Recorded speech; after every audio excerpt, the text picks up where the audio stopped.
again, and this is going to be our tarot reading for the week.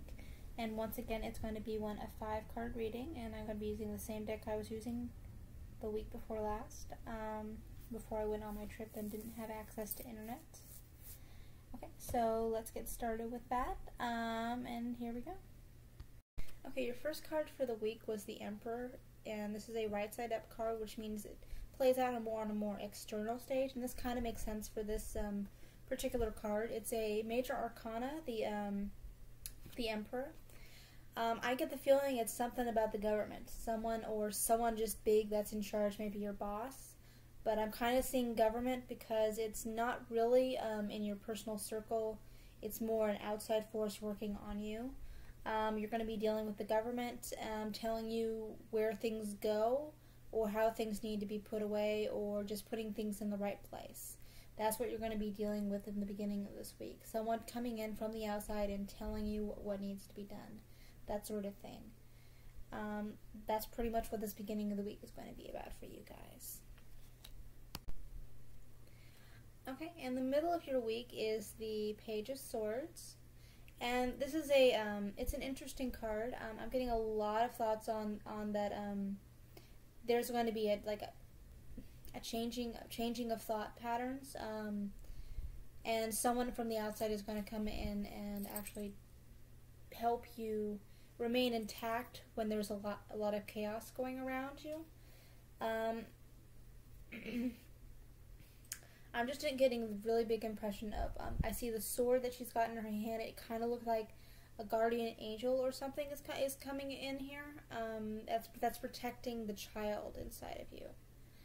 While all this fighting off of evil thoughts, I almost get the thought that you're fighting depression or something like that, where you're kind of in the beginning of your week, you came in with the Emperor. Someone is telling you outside what you need to do, and someone is going to help you work through the lack of power you have in this situation, because you're not happy with the lack of power, and maybe you're having a lot of thoughts of how powerless you are and how helpless you are, when really you're and someone is going to come in, or something, a guardian angel of some kind is going to come in and basically hold you while this happens, and make you realize just really how much power you really do have,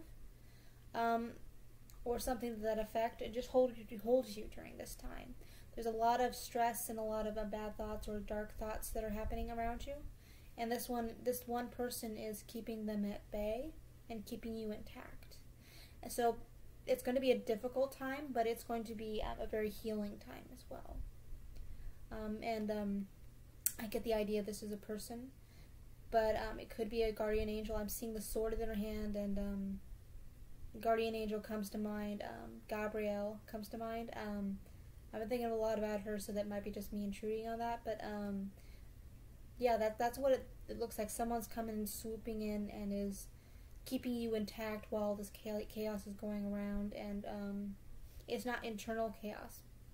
Personally, it's this person coming from the outside and is holding you internally, holding you together while this is going on. So that's the middle of your week. That's what's going to be going on there. Kind of interesting take on it. All right. Okay, and your last card for the week is and it is Justice.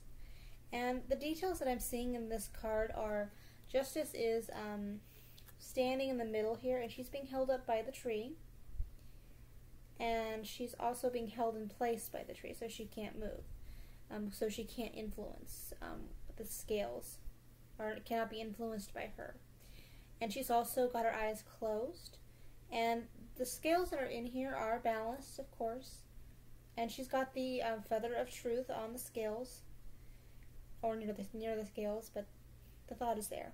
But what's balancing out the scales isn't anything solid, and it's not necessarily one thing that is. So it's an interesting card to think of for the end of the week going into the next week, because you're balancing things out. It isn't necessarily all you that's balancing it out, but you're internalizing what's happened over the course of the week. It's not as much chaos as it was during the rest of the week. You're internalizing other people's beliefs. and maybe other people's words to you over the course of the week, and you're turning them into your own in a way, and you're balancing them out against your own truth, that sort of thing. So that's pretty much what the end of this week is going to be about, is just internalizing what other people have been saying and comparing them to your own truth and balancing it out. Okay?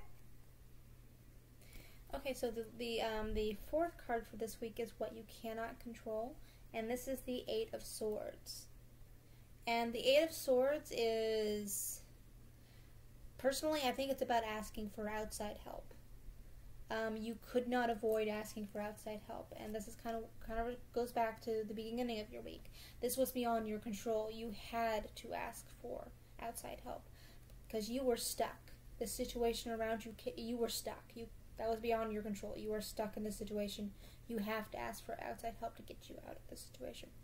That's what this was all about, is that this personally, this beginning card was unavoidable. You didn't necessarily like asking for help, but it was unavoidable.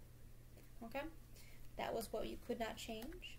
And what you could change, or what was within your control, is it's a reverse card. It's the King of Swords. And this kind of harks back to the law of attraction. Where your thoughts go, so does your power. And this is kind of what points towards that, because the king of any suit is, the king's role is basically putting those things in their correct place, or putting your power where it belongs, putting your thoughts where they belong. That kind of harkens back to that. You put your thoughts into where they were at, or you had control over that, where your thoughts went, or where your power went. That's pretty much what this card is saying. You have the power here, really, because you're able to put your thoughts in places, and that's where your power goes. So that's basically what this is saying, is that you have the power here. You are not helpless. You have the power here. You can put your power where you would like it to be. So that's what that was saying. It's a more internal card, so it's not really, you can put your words or your thoughts incarnate. So that's not about your words, putting your words out in the world. That would be kind of if you were putting it into a right side up stage. That was putting your words out there. That's what that would be about. But this is a more internal stage, so it's more where your thoughts are going internally. Like if you have control over where your thoughts go, or where your thoughts are going, or how your thoughts go, or your thoughts are a big thing. What vein your thoughts continue in. That's where you have your control, and that's where the power of attraction goes into, and that's where your power goes. So that's where you have control, which is a lot more control than most people think. Okay, so that is your reading for this week. I hope you have a nice week and working through everything here. And you have a good weekend, a good week, good day. Talk to you guys later. Bye.